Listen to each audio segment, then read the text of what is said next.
Alors, petite question, le salafisme mène-t-il au djihadisme?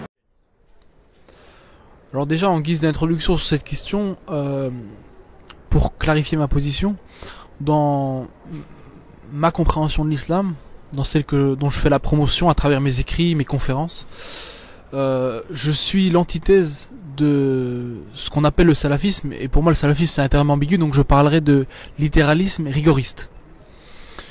Donc à ce niveau-là, je suis très critique, et moi je défends une lecture complètement différente, une lecture du juste milieu, al-wasatiyya, une lecture qui se veut être fidèle à l'esprit des textes, mais tient compte aussi de leur finalité et lie constamment le texte à la réalité du contexte.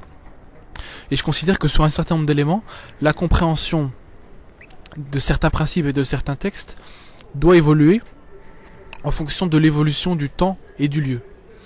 Innal fatwa tatarayyaru bitarayyuri zaman wal makan. Ça c'est une phrase classique citée par les plus grands savants qui ont mobilisé ce principe, qui veut dire qu'en fait la vie juridique musulman ou le droit musulman évolue en fonction de l'évolution du temps et du lieu. Donc c'est ce discours que je porte est complètement inscrit dans la tradition musulmane. Ensuite, après avoir fait cette première distinction par rapport à la question du littéralisme rigoriste, je ne pense pas que le littéralisme rigoriste en tant que tel mène au djihadisme. Et je pense que faire un lien de causalité par principe est une erreur intellectuelle et une erreur pratique. Même si je reconnais que le littéralisme rigoriste peut poser problème en termes de vivre ensemble et peut poser un problème social, peut poser un problème de société, mais il ne pose pas un problème de sécurité. Et dire qu'il mène au djihadisme, c'est faire croire qu'il pose un problème de sécurité qui, dans 99% des cas, n'est pas le cas. Plusieurs éléments pour étayer ceci. Le premier élément, c'est que le fait de défendre une vision qui est parfois binaire et rigoriste n'amène pas à de la violence. Et heureusement, parce que le nombre de gens à travers le monde qui ont des visions binaires, des visions caricaturales, des visions simplistes, si tous versaient dans la violence, on s'en sortirait pas. Parce que la question du simplisme et de la binarité ne concerne pas simplement la religion, ça concerne la politique, et on le trouve partout. Deuxième élément, l'ensemble des grands acteurs de ce qu'on appelle le salafisme au niveau international, et moi-même je l'ai vu quand j'étais au Koweït, parce que j'ai étudié là-bas, condamnent fermement l'extrémisme type Daesh et les mouvements violents et le terrorisme. Et d'ailleurs ils sont très très actifs dans la condamnation de ces mouvements. Et donc là-dessus on ne peut pas les accuser d'une ambiguïté.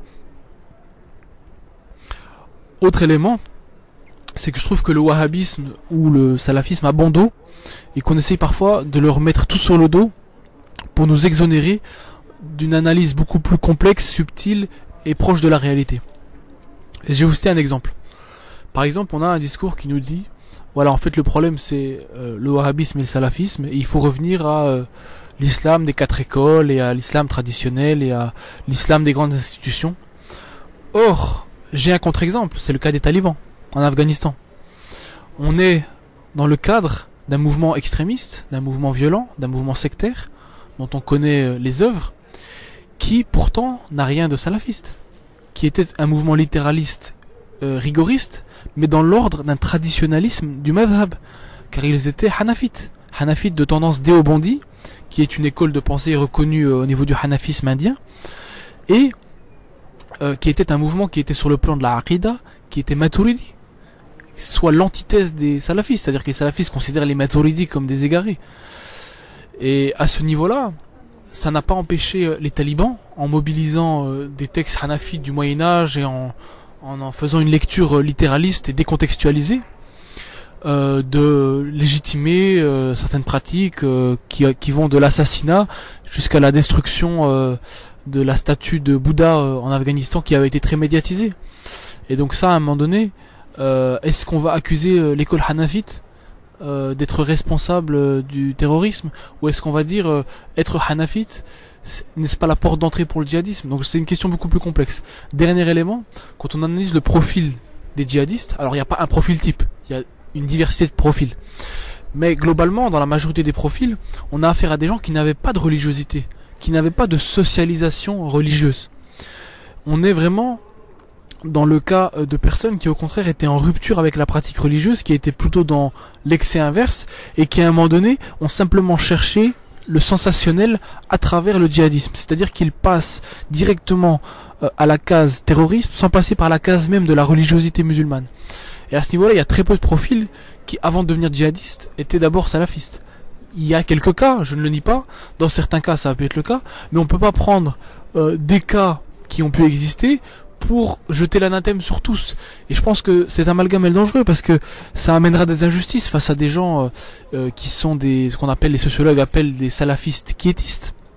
C'est-à-dire des gens qui sont sur le plan de la compréhension et de la pratique religieuse des littéralistes ou des rigoristes, mais qui à un moment donné ne posent pas de problème de sécurité et vivent leur vie relativement pacifiquement. Et donc les assimiler à des assassins, c'est non seulement injuste, mais ça peut être dangereux sur les conséquences que ça peut avoir en termes de répression sécuritaire. Et donc je pense que pour lutter efficacement contre le terrorisme, il faut être précis dans l'identification des potentiels dangers. Et le dernier élément, c'est que finalement le littéralisme rigoriste musulman, il renvoie à ce qui existe dans la communauté juive avec les ultra-orthodoxes, ce qui existe avec les puritains protestants, les fondamentalistes évangélistes par exemple, qui vivent aux États-Unis et qui ne sont pas considérés comme des terroristes. Ils peuvent être considérés comme extrémistes sur le plan politique, mais ça c'est le débat entre les républicains, les démocrates, le Tea Party, mais ça reste dans le cadre du débat politique. Et personne n'est assigné à la posture de quelqu'un qui serait considéré comme un terroriste à emprisonner.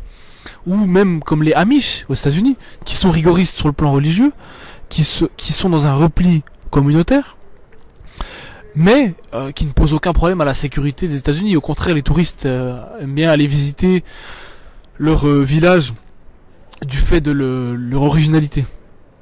Donc voilà, je pense que il faut être critique sur le littéralisme rigoriste sur le plan de la pensée musulmane, parce que la pensée musulmane et le droit musulman a cette vocation à l'ouverture et à l'évolution. Effectivement, le littéralisme rigoriste pousse plutôt à la régression, donc dans une optique de progression, moi je critique cette pensée-là, mais je refuse de les assimiler à des djihadistes et à ce que ces gens-là puissent être assimilés à un quelconque extrémisme violent.